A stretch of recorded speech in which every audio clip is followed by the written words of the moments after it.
Each year, 16,700 Australian men get diagnosed with the most prevalent cancer to occur in males, that of the prostate. By the end of this year, cancer of the walnut-sized gland will have claimed the lives of 3,500 men. That's 12.7% of annual male deaths from cancer, making it the second most common cancer for men to die from. Although a slow-growing disease, which can be asymptomatic for years, it becomes deadly when the prostate cancer cells are able to metastasize and travel to other sites in the body, forming secondary tumours commonly in the bones and lymph nodes.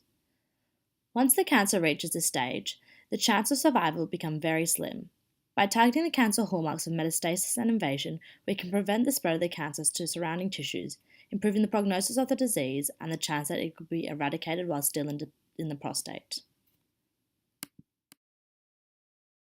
Prostate cancer cells metastasize by breaching the underlying basement membrane, migrating through the extracellular matrix, then entering the blood or lymphatic vessels where the cancer can travel to and invade a distant organ, such as the bones.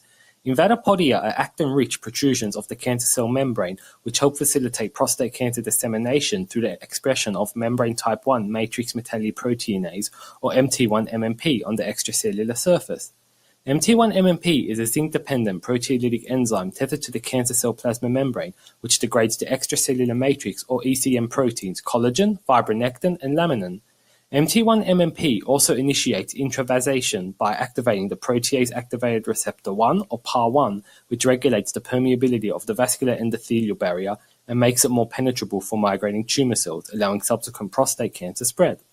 Prostate cancer epithelial cells also undergo the epithelial to mesenchymal transition when entering the blood vessels, activated by growth factors including TGF-beta, which are released from extracellular matrix breakdown facilitated by MT1-MMP. During this transition, E-cadherins are downregulated and epithelial cell polarity is lost so that a more migratory and invasive mesenchymal phenotype is achieved with upregulated N-cadherins and vimentin.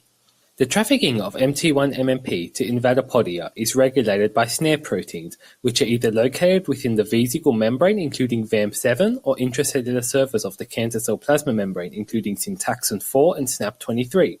Syntaxin 4 dephosphorylation causes it to complex with SNAP23 at the intracellular invatopodia membrane, which allows VAMP7 embedded within a vesicle transporting MT1-MMP to bind to the Syntaxin 4 SNAP23 complex. Assembly of these snare proteins start at their N-termini and then proceed in a zipper-like fashion towards their C-termini, where they are anchored into their respective membranes, resulting in mechanical force being exerted on the opposing vesicle and prostate cancer cell membranes, where the phospholipid bilayers fuse according to the hemifusion model, allowing subsequent expression of MT1-MMP at the extracellular surface of the prostate cancer cell, which can then metastasize. Experimental evidence on the PC3 prostate cancer cell line using Western blot analysis showed that knockdown of SNAP23, Syntaxin 4, and VAM7 using short hairpin RNA interference resulted in reduced MT1-MMP localized at the invadopodial fractions but no reduction at the cell body fractions compared to control, suggesting these snare proteins are essential for MT1-MMP trafficking and expression at the invatopodia extracellular surface of prostate cancer cells. The integrin A2-beta3 is a glycoprotein expressed on the surface of cancer cells which acts as a receptor for the extracellular matrix, allowing cell matrix adhesions. This interaction activates the vocal adhesion kinase or FAK signaling pathway within the cancer cell, which gives it properties to migrate and invade, allowing tumor cell metastasis. Integrins are trafficked and expressed on the extracellular prostate cancer cell through snare proteins in the same way as MT1-MMP as previously described. Our novel therapeutic approach to treat prostate cancer patients and target the cancer hallmark of metastasis and invasion involves using botulinum toxin, or Botox, which is a protease that cleaves snare proteins.